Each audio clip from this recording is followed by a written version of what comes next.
Welcome to PQP Part 1. Week 2 coming up very quickly on us. It's been quite a quick week, I'm sure, for many of you. We've really enjoyed getting to know you a little better through your introductions and getting to know you a little better through your most recent posts. And good evening. I'd just like to acknowledge that we're filming today from the traditional territory of Nimpewajou, Fort William First Nation. And we had quite a beautiful sunny day here and looked out both to the south at Mount Lakehead and across the lake at the Sleeping Giant, so Nimpewajou. So it's been a beautiful day here in Thunder Bay.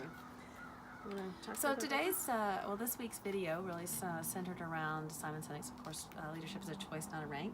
And there were many very interesting comments. I think some of them really revolved around the idea, one in particular about eliminating the fear of failure and what that must look like, and then this sense of competition within groups instead of actually working together towards a sort of a common goal. And I think when I think about what Simon Sinek's talking about and that ability to generate safety within your group, within your organization, that's really where true efficacy comes from. And there's a lot of talk across ministry circles and board circles right now about creating efficacy within communities, parent communities, student communities, teacher communities, and it sounds really simple. We'll just make it a really nice place where people can trust and talk, and everyone will be happy, but it's actually very complex, and it starts with some of the ideas I think that Simon Sinek presents in this video.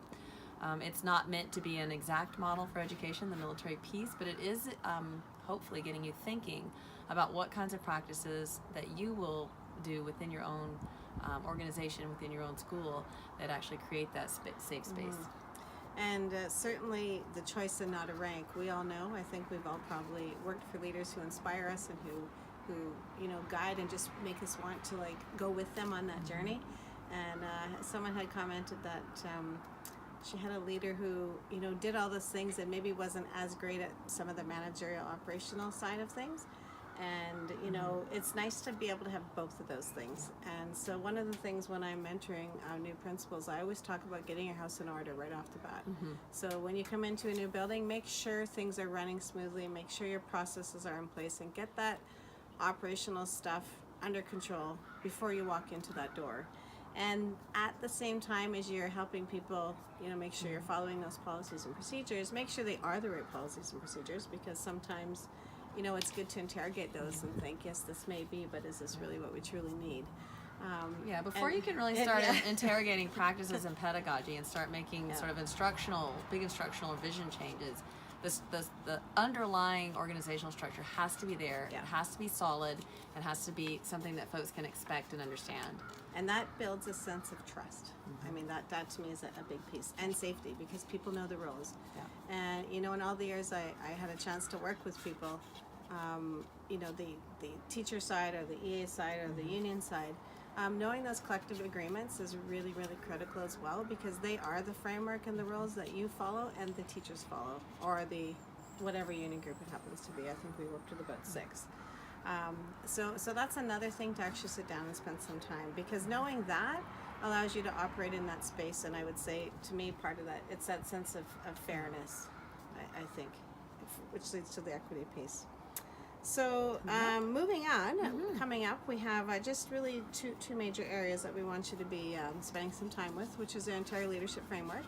And that falls within a public framework and a Catholic leadership framework. So depending on which board you're working with, feel free to read them both. I mean, we read them both, but you can certainly engage your thinking around the one that services you the best in terms of your board. And then we get you to dip a little bit into the book, Preschool and Bookfield, and leadership theories. So you'll notice the leadership theories are not education related, and that's purposeful, because it helps you think about, to me anyway, it helps me think about education within the construct of a big society, not just in its own little silo by itself. So I really enjoy that book, and it's an easy read.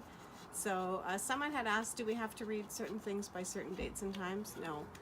We've sort of just flowed through the odd chapters here and there throughout the course, so read what you want, when you want. And certainly if you need to read a specific chapter or article, we'll make sure that that's referenced in our news. Okay. So on that note, you have a great week, and enjoy. Hope your weather's nice wherever you are. And we'll see you next weekend. Okay.